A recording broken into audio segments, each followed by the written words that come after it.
away from the NFL draft, and everybody is thinking to themselves, wow, wouldn't it be great if the Seahawks could, I don't know, trade down, maybe pick up a second round pick that they don't have because they gave one away for Leonard Williams and draft somebody at 25 or 26 like Cooper DeJean or Johnny Newton or any of these other bums that I keep hearing about from Seahawks Twitter.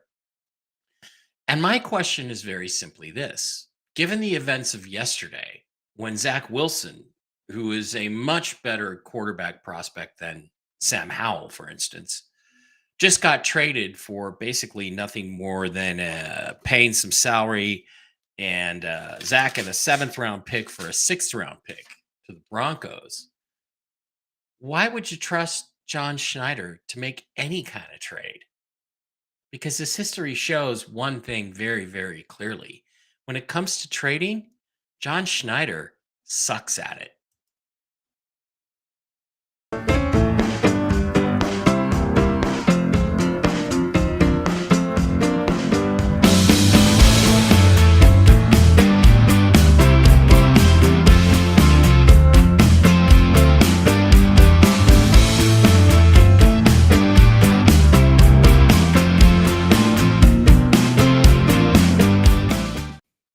All right, welcome back to the Seahawk Boys, fearless and stupid. No, not stupid. Actually, fearless and super smart Seahawks YouTube channel. Welcome to the show. Please like and subscribe. Look down in the description for links to everything, including our channel. I keep forgetting. I keep forgetting to let everybody know that I am actually Seahawk Boy Mike. There we go. That's better. Seahawk Boy Mike. Okay. So as we approach the NFL draft, I hear lots of people on the Seahawks blogosphere, again, and even Rob Staten, one of the few people I actually respect out there, talking about, well, they could trade down and pick up a second round pick, and maybe they could get Spencer Rattler. I find it fascinating that everybody, including Rob, is now starting to acknowledge the reality that the Seahawks are going to go for a quarterback in this draft. And I think high with one of their first two picks. Now, look, there's only 7 quarterbacks that are worth taking in this draft. Guys that are not projects, guys that actually are going to be difference makers at the NFL level. Those 7 guys are Drake May, Jaden Daniels, Caleb Williams, the names we've all heard. Some people think JJ McCarthy. I wouldn't take him before the second or third round, but okay. Bo Nix, Spencer Rattler, and Michael Penix. Now, the problem with that thinking is if you think Spencer Rattler is going to last into the mid second round or the late second round, like into the 50s or 56 or some of these trades that we talk about, you're crazy. He's All of these guys are going to be gone before pick number 40 because what everyone is failing to recognize is that the quarterback position is even more of a premium than it used to be. If you look at last year's draft,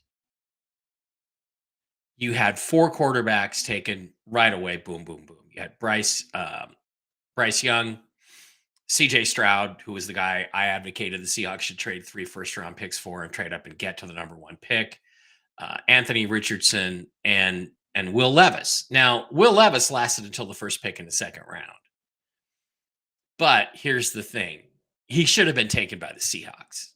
Once they missed out on CJ Stroud, they should have gone for Levis with either the 5th or the 20th pick. They'd be better off as a franchise today because they'd have a young, super physically talented quarterback that they could build around, a guy who can make some amazing throws. Now we're stuck in a situation where they almost have to act this year. And it may be that John Schneider's hands were tied by Pete Carroll, that Pete Carroll didn't want to spend a pick on a quarterback because he believed in Geno Smith. Well, anybody who still believes in Geno Smith at this point is a crackpot and a dumb shit who doesn't know anything about football. When I say that, I'm thinking Dan Veens or Viens or whatever the hell his name is, Seahawks retard Nelson, Hawk blogger. These guys are dumb shits. If they think, I mean, I think it was Corbin Smith who said, "Oh, anybody who thinks it's the quarterback is his team's biggest problem just doesn't know football. Wrong. Because the way you win in the NFL now is with big time quarterbacks who make big time throws in big moments. And the Seahawks do not have one of those guys. They need to go get one. And there are certainly the possibility that any of the guys I listed could be that guy for the Seattle Seahawks. And they continue to, not do anything about it.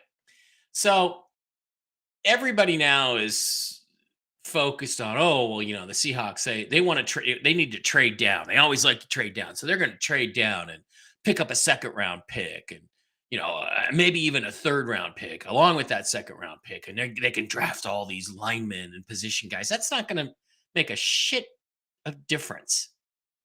This is a 9-8 football team. As long as those are the guys that they go for, like they've done the last 2 years when they've spent 19 draft picks on position players, they're still going to be 9-8. 9-8, 8-9, 7-10, 10-7 at the most. Because they're limited by the quarterback position. They're limited by the fact they don't have any stars to speak of. DK Metcalf, Devon Witherspoon, maybe Ken Walker has some star quality. That's it. Nobody else on this team is a star. Everybody else is a basically journeyman. Some of them are a little bit above average, and some of them have some upside potential. Some of the young guys. Charles Cross, average starter. So these guys that they've drafted high have gone nowhere, and they're not stars, and they're not going to be stars. And what this team needs is to add a star at quarterback. That guy's name, the guy who's most likely to be there at 16, is Michael Penix. If Michael Penix lasts to 16 and these idiots don't take him, they are off their freaking rockers. And in terms of, do we need some offensive line help? Yeah, but we addressed that with NFL bodies. Do we need a linebacker? Yeah, but we addressed that with some NFL bodies. Do we need a safety or two? Yeah, but we addressed that with some safeties that we signed. These guys are on 1-year deals. Okay, so what if you don't have a young player coming up behind them? You sign guys again next year when you're going to have even more cap space when you get rid of Geno Smith. You're going to have 50, 60, 70 million dollars in cap space next year. So it is foolish to not go for a quarterback. It was criminal last year not to go get CJ Stroud when he was quite obviously QB1. And it should have been pretty obvious to, most of the league that he was going to do what he did. Should have been obvious to the Seahawks. But Pete Carroll is old school. He's old fashioned. He doesn't believe in that kind of stuff. We're not going to make these big moves. But now they need to make a splash move. If Penix gets to 16 and they pass on him, they are absolute fools. Because when they trade down to 22 or 25 or 38, the big problem too is in order to make a trade, you have to have somebody to trade for. Somebody has to be coming up to get someone that they like enough to give up assets. And that probably isn't going to happen. So everybody who has Troy Fautanu mocked to the Seahawks at 16 is an idiot.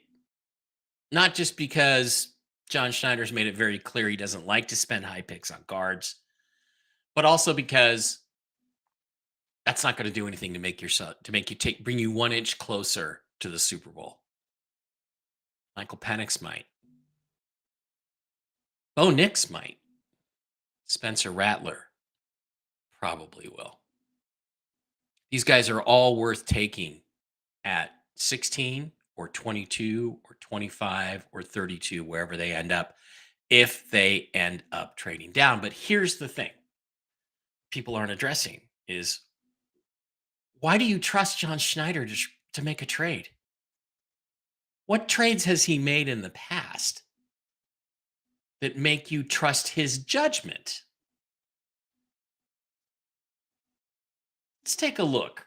Let's take a look yesterday at what happened yesterday. What happened yesterday was pretty interesting stuff. The Denver Broncos, who are competing with the Seahawks for a position in the wow, why am I not getting all my tabs here? Come on, buddy.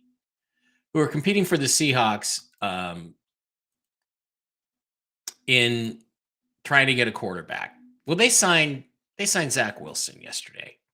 They traded for Zach Wilson yesterday, and Zach. I'm just gonna let Zach's highlights just kind of go.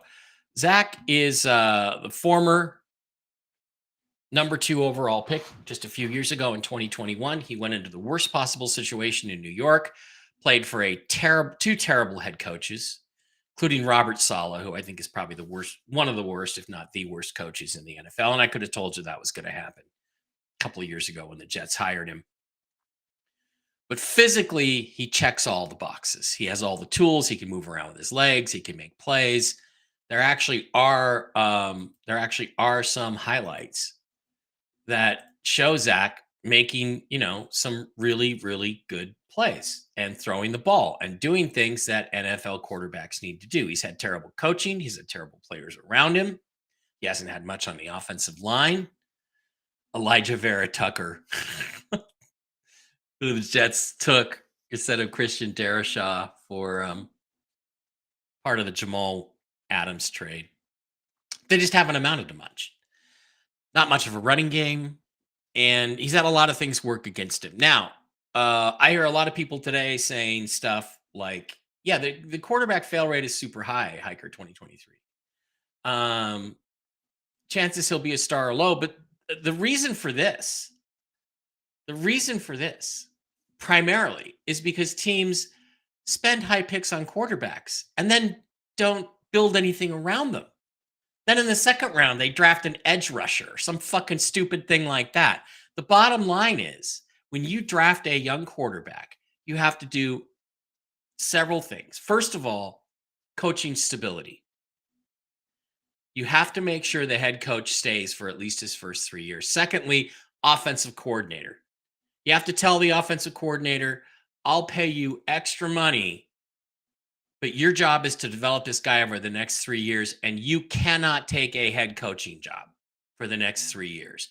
I will pay you more money to stick and work with my quarterback. You have to do that. And then you have to draft, and in free agency, go out and get the guys.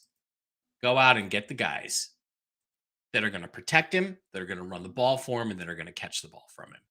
So I think the failure rate is primarily because teams don't do that, because they do stupid shit like drafting a bunch of defensive players after they take a young quarterback. Hopefully the Bears aren't stupid and they don't do that this year.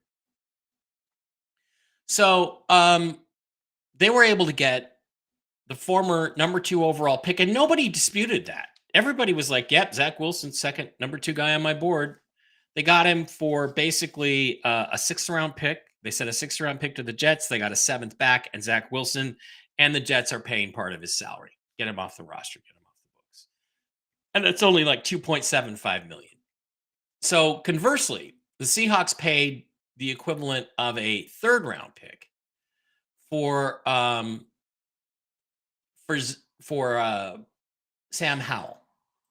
Now, just again to sort of let you know about Sam Howell. Sam Howell led the league last year in a very important statistical category. That category was interceptions. If you watch his interceptions, and there's a YouTube video with all of his interceptions, they're literally some of the worst throws you will ever see. Some of this absolutely atrocious throws. So in this situation, you have the same situation exactly. You have Zach Wilson or Sam Howell. They're both young quarterbacks. They both have some physical talents. They can both run around with their feet. They both have good arms. Zach Wilson's arm is better. One was drafted in 2021. One was drafted in 2022. And you have the same reclamation project with both. They have to unlearn all of the bad habits that they have learned in the last 2 or 3 years. And then you have to start building up something new. They're both probably just career backup quarterbacks in the league at this point, because of all the damage that's been done, all the abuse that they've taken. It's like, it's like an abused child or an abused dog. They'll never really get over it. So you can work with them and improve, but I mean, just look at how bad this is. This is the guy they traded for. And then here's the problem: the Seahawks traded more for the lesser player. Zach Wilson has more upside. Seahawks fans online thinking Howell is a future Russell Wilson. Yeah, yeah. There is only one Russell Wilson, and he's going to the Hall of Fame.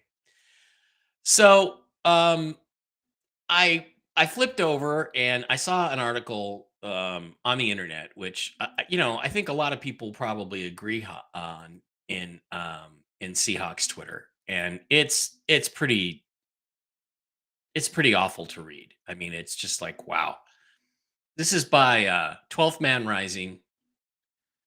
Let this sink in a minute. Denver Broncos coach Sean Payton would rather have Zach Wilson than former Seattle Seahawks quarterback Russell Wilson. That's just contract and shows what a piece of shit Sean Payton is. In fact, Payton sees something in Wilson that he must not have seen even in Sam Howell. The Broncos chose to add Wilson and not go for Howell, or maybe Denver didn't want to give up a third round choice for Howell. Luckily, the Seattle Seahawks did. If there was a battle of comparisons, and I know I'm going to catch a lot of this shit on Seahawks Twitter today. There was a battle of comparisons and what each team gave up for a perceived backup quarterback. Then the Broncos beat the Seahawks. Yes, they did. Denver gave up a late round pick for Wilson, and the Jets, they swapped late round picks. Jets are going to pay half of his salary. Seattle traded for Howell and in essence gave up a third round pick. Here is why Seattle really won the comparison of the trades, though. First, while Seattle might have traded for Wilson to be a backup as well as Howell, Sam Howell is a much better quarterback than Zach Wilson. No, he isn't. Where's the evidence of that? If something happens to Geno Smith, who would the 12s want to take the QB1 snaps? Wilson or Howell? The argument is not close. You're right. It's Wilson. With proper coaching and good weapons, it would be Zach Wilson. So he goes on and on and on to make excuses for Sam Howell and blah blah blah blah blah blah blah blah blah blah blah. This is a mentality that actually exists in the Seahawks Twitterverse. It is, and it's hard to fathom what these people are thinking,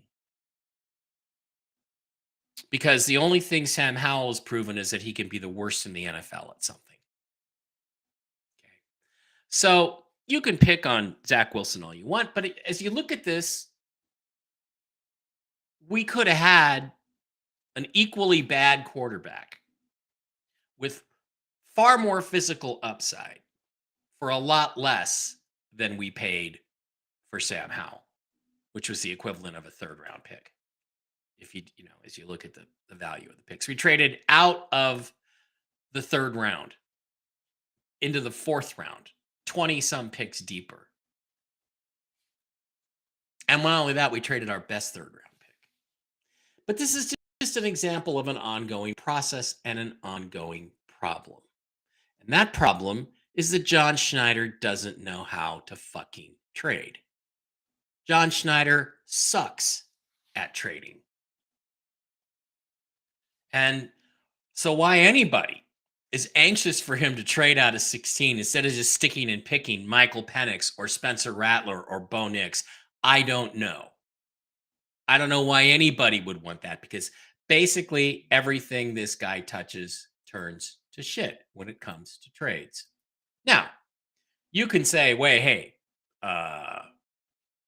Marshawn Lynch, man, he got Marshawn Lynch, a Hall of Fame, best power runner in NFL history from my perspective, for a fourth and a fifth from the Bills. Yeah, the Bills wanted to get rid of him. That was a good trade. But let's go back and look at just the history on draft day of Seahawks trades. Let's take a look and just kind of see what's up with the Seahawks trade. So let's go start with the 2010 draft. Now, in the 2010 draft, the Seahawks had 2 first-round picks. They took Russell Okung. They wanted Trent Williams. They didn't trade up for him. But they got Russell Okung, who is okay, not as good as Trent Williams. And they got Earl Thomas, 2 pieces to their Super Bowl team. Now, I don't know what it would have taken to trade up from 6 to 4 or 6 to 3 to get Trent Williams, but probably at least a third round pick, maybe even a second round pick. So then we get down to the second round, and now we see where things start to get screwy. We had the 40th overall pick in the second round.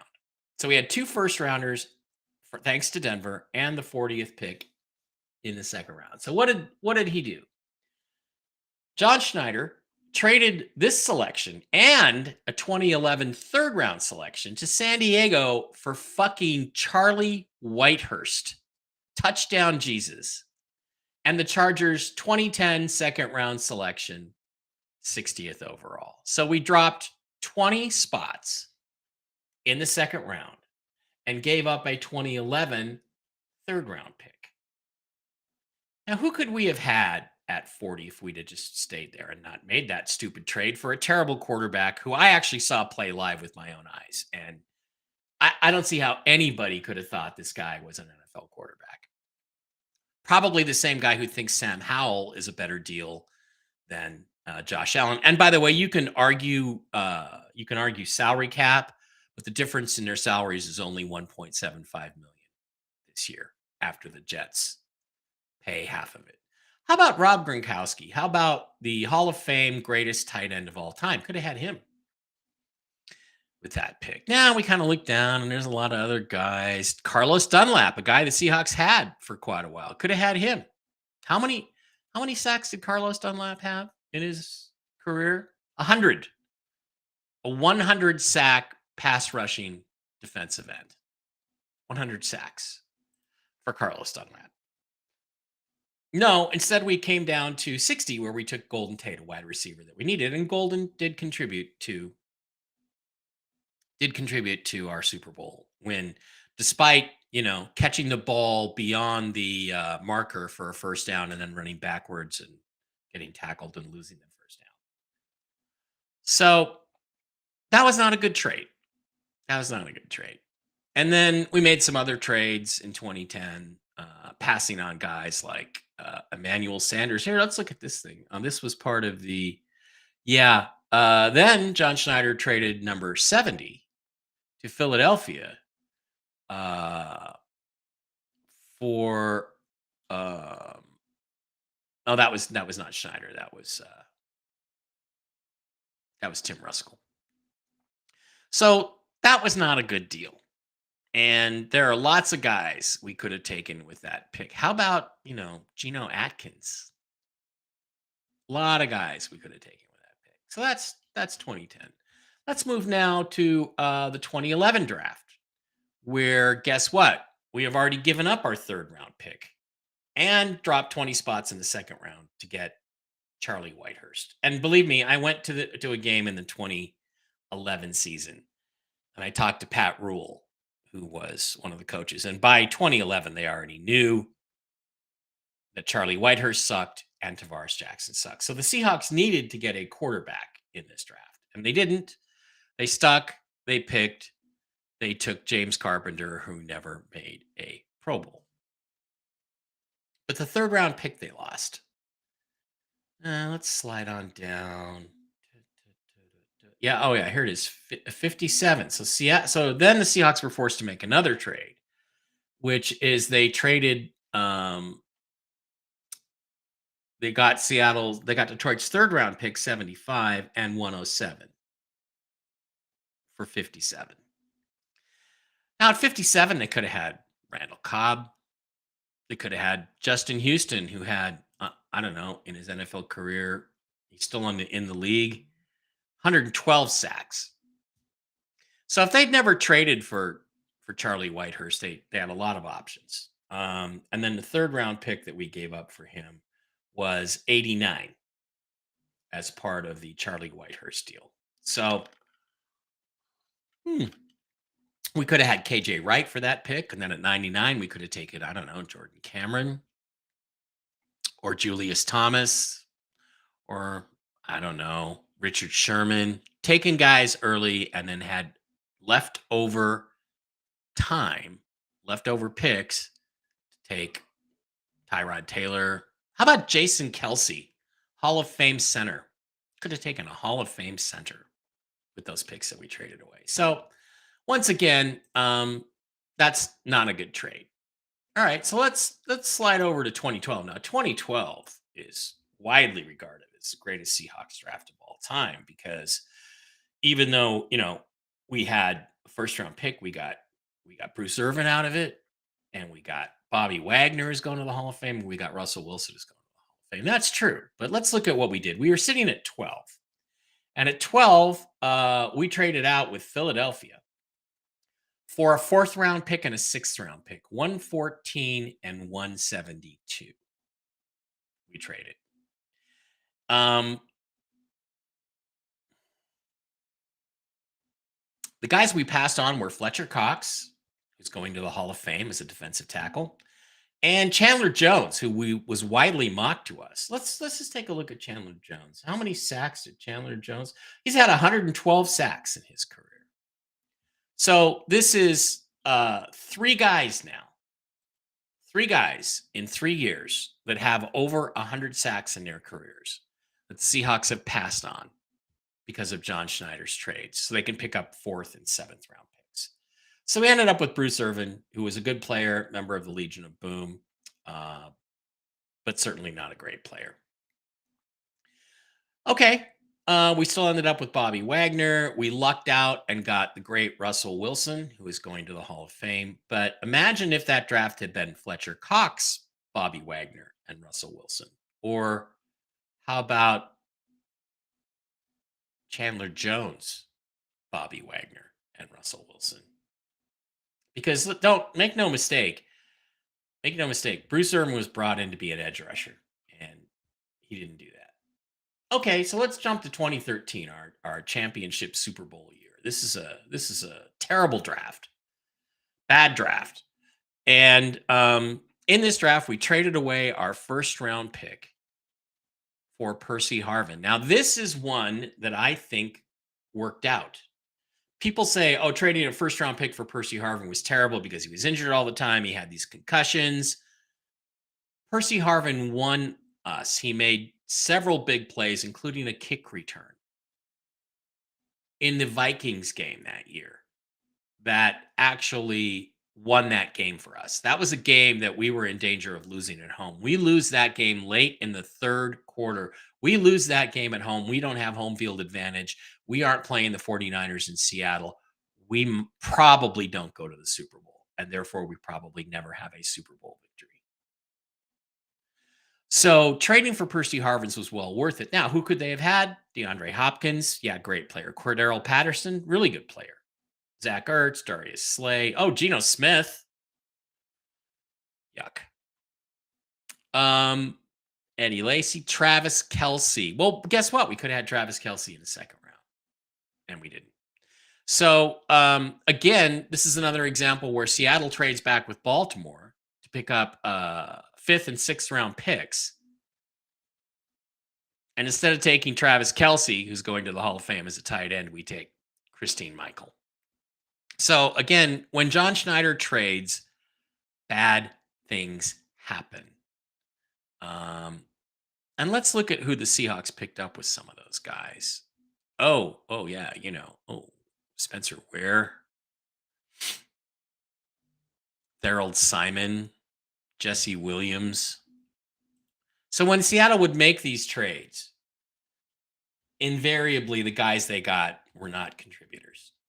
So why'd you trade out of the great players? So let's take a look at 2014. 2014 was another draft. This one was a complete disaster where we traded down multiple times. We were actually picking at 32. We traded out of that. To, I believe, what was it?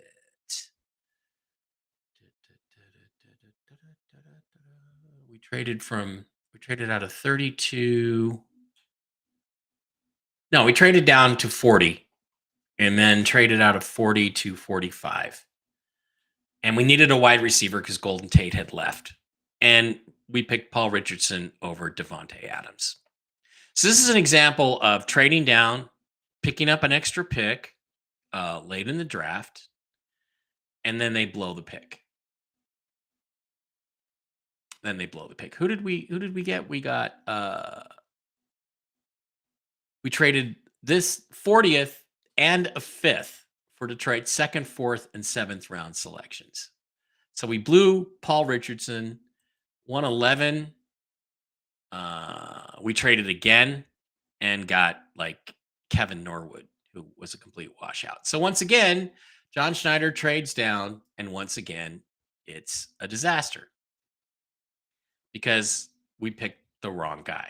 Now, 2015 is an even worse situation in many regards because we traded away our first round pick again, this time for Jimmy Graham.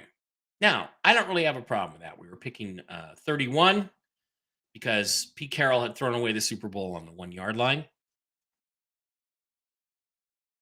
And we traded Jimmy Graham, a guy who did not fit our system, who didn't block, didn't like to block, didn't even want to block, didn't even try to block in a system where tight ends block all the time. Now, he had, I think, 27 touchdowns in his 3 seasons with the Seahawks, where basically Russell just threw Johnny in the red zone and he scored. He also had a torn patellar tendon, missed more than a season 1 year. And then he got the hell out of Seattle because they kept asking him to do things he wasn't good at. So once again, we traded for a guy that didn't fit our system and didn't really make much of a contribution. In addition to that, we also traded away our starting center, Max Unger, who went on to have, I think, multiple Pro Bowl years for the Saints. Well, one in 2018. So we traded away our starting center, a void we've never filled since 2015. We picked up a guy who didn't fit our system, didn't make major contributions, and didn't lead to us getting anywhere. All right, now let's look at the really, really bad, worst year ever, which is 2017. In 2017, we traded down multiple times. We were picking at 26. We traded out of that to pick up a third and a seventh, 95 and 249. Wow. We passed on TJ Watt. Now, TJ Watt has only been in the league, 7 years now? 4 times first team All Pro, 1 time second team All Pro, 6-time Pro Bowl, 6 years, and has 96.5 sacks already. Best pass rusher in the NFL. So once again, could have had him. So we traded down to 31, and then we traded down again to 35, passing on Cam Robinson, who we needed a left tackle at this time. We didn't have a left tackle. And then we passed on Budda Baker. So those are 3 guys, TJ Watt, Cam Robinson, and Budda Baker, who are all better than the stiff that we picked, Malik McDowell, who had major character issues, character red flags, and of course wrecked himself in an ATV accident and never amounted to shit in the NFL. So again, who did we get for those trades? We didn't get Shaq Griffin. Oh, we got Delano Hill, stiff. So we traded out of TJ Watt to take Delano Hill, who was a stiff. So once again, this is the worst example of John Schneider not knowing how to trade. All right, let's just move now to 2021 because this is the coup de grace for a lot of people. This is where Zach Wilson was traded, by the way, but this is where John Schneider traded 2 first-round picks and a third-round pick for a safety for Jamal Adams. Now, Jamal Adams was a star player. I supported trading for him. I did not support trading 2 first-round picks for him.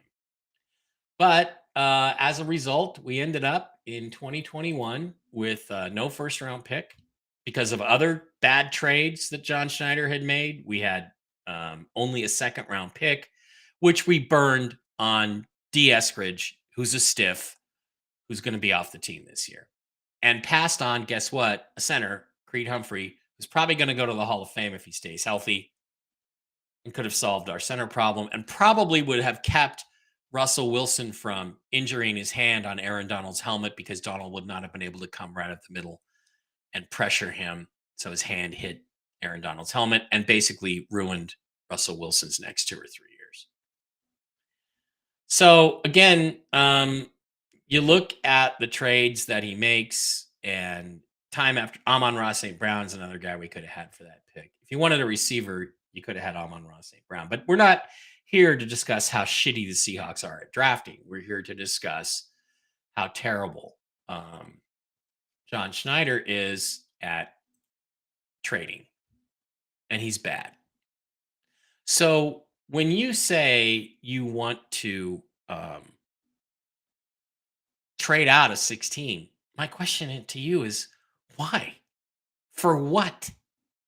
The guys you're going to get at 22, 25, 32, 28, assuming you can even make deals, are not worth taking. They're all second round picks. And if you're going to spend a second round pick, you may as well spend it on a quarterback who has some star quality, like Bo Nix, who, believe me, I've seen him play live, has star quality, or Spencer Rattler, who I have not seen play live, but who I've seen lots of video of and has star quality and reads through progressions and is smart and makes all kinds of off camber throws that are exceptional. That's the only thing worth doing. Is if you're going to draft somebody who could be a star, make it a quarterback, because this team needs stars and they especially need a star quarterback. So, Hiker 2023, yeah, the UW fan base hates Knicks, but I think he would be good. Similar to Breeze, far more athletic than Drew Brees. A lot of people think the Broncos want him, but now that the Broncos have traded for Zach Wilson, I'm not sure that they need him. I'm not sure they're going to take him in the first round. So, if Penix is there and the Seahawks don't take him, you're insane. If Nix and Rattler are there, if you trade down and you don't take him, you're even more insane. There are people who think Penix is going to get into the second round or the third round. I think you're out of your fucking minds, because I think the NFL is going to value quarterback far higher than even they used to the point where they are going to reach 2 or 3 rounds to get one that has an elite trait. And Michael Penix's arm is elite. I actually heard some idiot on Seahawks Today. These Seahawks, the stupid this Japanese guy or whatever he is. Oh yeah, he doesn't have the great arm. He's got the best arm in the fucking draft. Like what are these idiots even talking about? There's so many draft experts out there, with the exception of Rob Staten, who don't know shit about evaluating players. And look, I do not spend a whole lot of time looking at tape. I watch games. I look for good football players. That's all I do. And I'm not saying I'm better at it than all these Seahawks bloggers out there who know who the 7th best center is in this draft. I don't, but I know the top players. And I know, had I been the GM of the Seahawks the last 7 or 8 or 9 or 10 years, we'd have a better football team today than we do under John Schneider. And therein lies the problem. And it's not hindsight. I mean, I'm on record. Look at my Twitter, my personal Twitter. I was on record last year. Trade whatever it takes to go up to number 1 with the Bears and take CJ Stroud. Had they done that, we would be in a terrific position today. We wouldn't have a first round pick, but we'd probably still have our second, and we'd have 2/3, because we wouldn't have traded out for Sam Howell, and we'd be in a very good position to start adding actual pieces to this football team. And we'd still have DK and Walker and Boye Mafe and the guys we picked up. Charles Cross, who again is average. So one of the things that people don't understand, and I say Knicks and people trash me. Even Rob Staten would trash. Oh, I think he's a third round pick. Well, okay, Rob, I appreciate your opinion, and I think you're very smart most of the time. But nobody's perfect, and you're wrong about Bo Nix.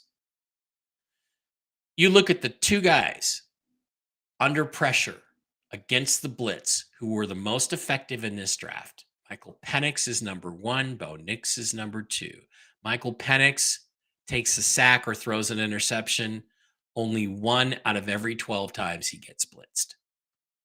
Bo Nix, it's 1 out of 11.4 or something like that. And then there's a huge drop off. Whereas the other guys like Jaden Daniels and JJ McCarthy and Drake May, who are going to get taken way before Nix and Penix, they're down in the 4s and 5s. Every 4th or 5th time they get blitzed, they fumble, they throw an interception, or they get sacked. Penix and Nix are smart players. They are both worth taking, and so is Spencer Rattler. Rattler, I believe, is third. Penix, Nix, Rattler, in terms of being able to handle the blitz, handle pressure. So these guys that I advocate for the Seahawks are smart. They're athletic. They have the arm talent, and they have the leadership qualities, especially Penix. These guys are all going to be excellent football players. So who's going to be the bust quarterbacks in this draft? Caleb Williams, Jaden Daniels, Drake May, JJ McCarthy are my top 4 guesses for who's going to bust. Guys I think are going to be successful in this draft are Michael Penix, Bo Nix, and Spencer Rattler. And then the other quarterbacks, some guys have us taking this Tulane guy in the 3rd round. Fuck that. We have to go get stars, and that guy's not a star. None of the other guys in this draft are stars. Of course, I would have said the same thing about Brock Purdy in 2022, but hey, nobody's perfect. Nix's college stats are insane. Critics think it's because of our RPO offense. Fine, play an RPO offense in the NFL. What's the problem? What's the problem? So, as we head into the draft, and tomorrow I'm going to do another mock, we're starting to hear things are starting to solidify around who's going to trade, who's not going to trade. I still think the Cardinals are not trading out of 4. I don't see any reason for them to. The Patriots are saying, oh, well, we're willing to trade out of 3, but the price is going to be astronomical. Because I think the Vikings, if they want McCarthy, can get up to 5 with the Giants. I don't think the Giants are taking a quarterback. I don't think they're falling back, but we'll see. We'll see. We'll see what develops tomorrow. We will do a 2-round Seahawks-oriented pick for every team mock draft. At least I will. And then probably Wednesday night, Seahawk Boy Dave and me will do a 7-round Seahawks mock draft with computer-generated picks. So, my question remains: if you want the Seahawks to trade out of 16 to take the player that you want, my question is, why do you want to do that? And why would you trust John Schneider to pull that off and pick the right guy? Because if it isn't a quarterback, if you trade to 22 with the Eagles, who might want a corner or a pass rusher, if you trade to 24 with the Packers or the Cowboys, who might want an offensive lineman, trade to 28 with the Bills, who might want a wide receiver. If you don't take a quarterback with that pick, you're just wasting the pick, and you're probably going to burn the extra 2nd or 3rd round picks you get out of the deal. Let's face reality. That's what they're going to do, because that's historically what John Schneider has always done. The problem with John Schneider is that he's supposed to be smarter than us. He's getting paid millions of dollars to be smarter than me. Why isn't he? Why isn't CJ Stroud on this roster? Why weren't all those other guys we listed on this roster? Why did we not have Devontae Adams instead of getting stuck with Paul Richardson? These are important questions, and I don't see how letting him pick another position player is going to do anything. And my only hope is that he's really thinking, if he does trade, if Penix doesn't make it to 16, if he makes it to 6, my only hope is that Schneider is thinking, if Penix makes it to 16, we're taking him, because then we have a star. We have a budding star at quarterback. If we trade out, we're taking Bo Nix or Spencer Rattler. If that's the plan, then I'm fine with it. But if we're going to trade out and still take a guard, Barton or Fatanu, if he falls, I don't think he falls, or another edge rusher that we don't even really need, and then hope that we can get Spencer Rattler at 56 in the second round, which we won't. He'll be gone. The the jump for Rattler. Let's say the Raiders take best player available and go for an offensive lineman at 13. Then they're going to jump up with the Panthers, who are going to want more picks, and they're going to grab Rattler at first pick in the second round, just like the Tennessee Titans did last year with Will Levis. Rattler is the last of the quarterbacks that's worth taking in this draft, and he will be gone by 40. That's my prediction. I'm standing on it. So again, the question becomes, be careful what you wish for if it's John Schneider trading down, because you might get it.